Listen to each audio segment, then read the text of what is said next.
નમસ્કાર.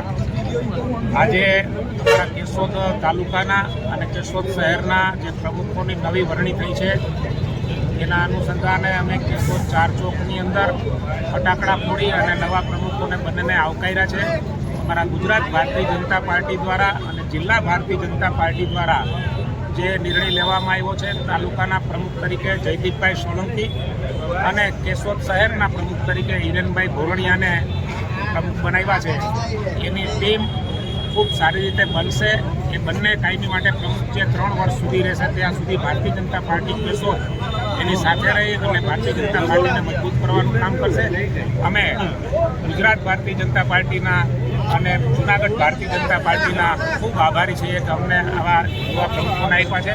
આજે અમે ડૉક્ટર બાબા સાહેબ આંબેડકરજીને બંને પ્રમુખોએ અને અમે બધાએ આગેવાનોએ હાર તોરા કરી અને એમને પણ શ્રદ્ધાંજલિ અમે એમને પગે લાગ્યા છે અને નમન કર્યા છે.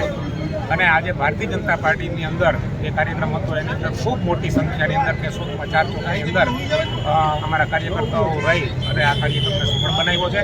દરેક કાર્યકર્તાઓનો પણ આભાર માનું છું. દરેક બંને પ્રમુખ જે આવ્યા છે એમને વિનંતી કરું છું કે 3 વર્ષ સુધી જે કામ કરે એની અંદર આપણા દરેક કાર્યકર્તાઓને સાથે રાખી અને ભારતીય જનતા પાર્ટીને મજબૂત કરે અને ભારતીય જનતા પાર્ટી